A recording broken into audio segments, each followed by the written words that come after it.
Isang mapagpalang araw mga idol. So nakatapos na tayo dito sa sa Lamut Ifugao project. Bale last day po namin ngayon. So bago natin silipin yung tinapos natin dito ay papasalamat muna tayo sa family Dulinayan sa tiwalang binigay po sa tropa. Thank you so much sir and ma'am. God bless you both po and God bless your home. At hindi rin natin makakalimutan mga idol na pasalamatan si Ma'am Lisel Gubway sa pag-recommend sa atin po dito sa ating project po na ito ng mga idol. Thank you so much Ma'am Lisel. God bless po and God bless your home too. So silipin natin yung tinapos ng tropa dito sa Poblacion West, Lamut Ifugao. Yun mga idol. So unahin na nating tingnan yung tinapos natin dito mga idol. So sa taas, sa bubong mga idol, may mga kunting ni-repair pa tayo doon. Yan, sapagkat medyo marami yung tulo.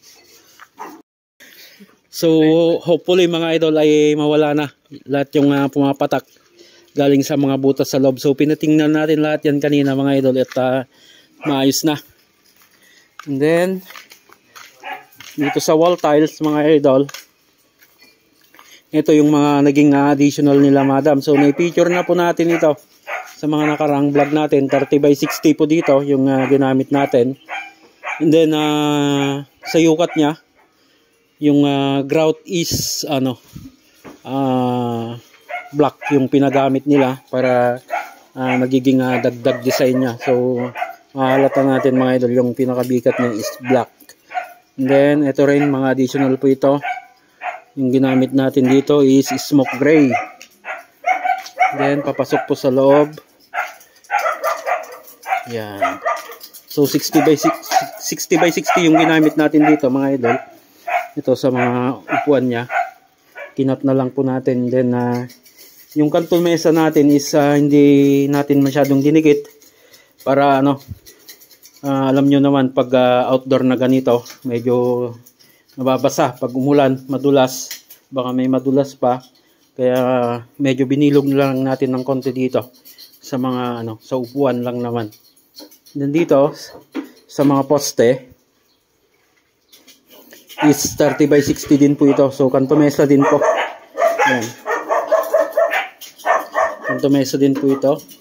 And then dito is tiles din po ito na 30x60 katulad po ng sa kabilang side. And then sa tile cladding pa natin dito sa may harapan ng ng main door. Yan, 30x60 din po ito. So ito mga idol is pinawiran natin to ng acrylic emulsion para kumintab. Yan. So ito pa yung mga naging additional mga idol is yung mga pintuan, then yung mga hamba na ginawa natin. And then dito naman sa terrace is additional din po ito sa pintura. And then pinalitan natin itong pinalitan namin itong board. Ito din po yung nagtuklapan ng pintura. And then dito sa mga spandrel mga idol is nagdagdag tayo ng butas So ito yung isa sa nakita nating naging problema. Kaya nagputukan yung mga pintura nila. And then yung pinakabikat ng kisame. So hindi naman talaga naiiwasan yan mga idol. Lalo na pag napakainit po yung klima. Nagkakaroon ng hairline crack.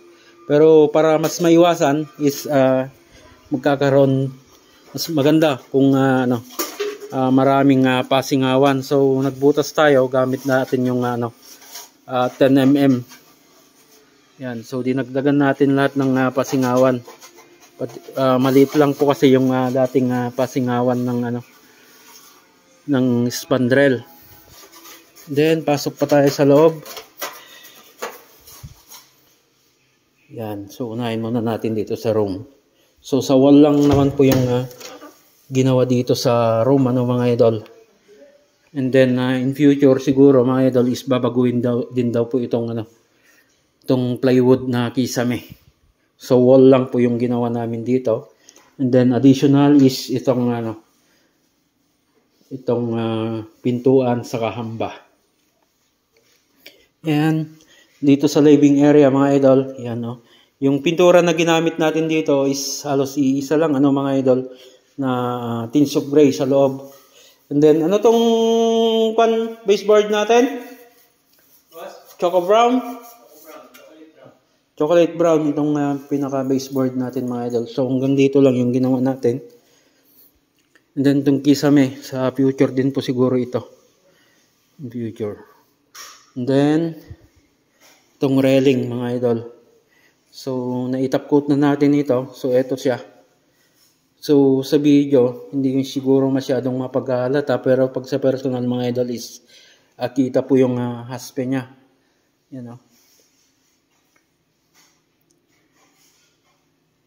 So ito po yung mas gusto po nila na mas dark yung yung railing. Yan. So pinaghalo po namin dito is yung graining tools, and then creativity na yung ibang part. Yan may mga part na pinadaanan namin ng graining tools. Yan. Then ito yung marmolize natin mga idol. So na-top coat na rin po natin ito. Lagyan na natin ng emulsion. Yan, mas dark din po ng konti yung gusto po nila. Kaya ganito. So simpleng lang naman po ito.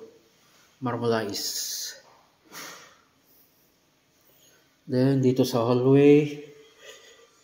And then drywall. So yan yung tinapos namin. And then yung kisame. Hindi na, pintura lang po yung ginawa natin dito. Then yung mga additional is ito. Yung mga pintuan. Then ito mga idol. Nilagyan na rin natin ng hamba at flush door itong CR dito sa taas, second floor. So dito sa taas mga idol is repaint lang naman po yung yung kisame natin. Yung tatlong room po dito is repaint lang naman po. Yan, ito po yung isa. Saka ito yung isa. So hindi na natin bubuksan ito for privacy. Then hindi na rin tayo pupunta sa master's bedroom mga idol for privacy. Binaklas din natin yung kisame doon, and then red stall, and then pintura.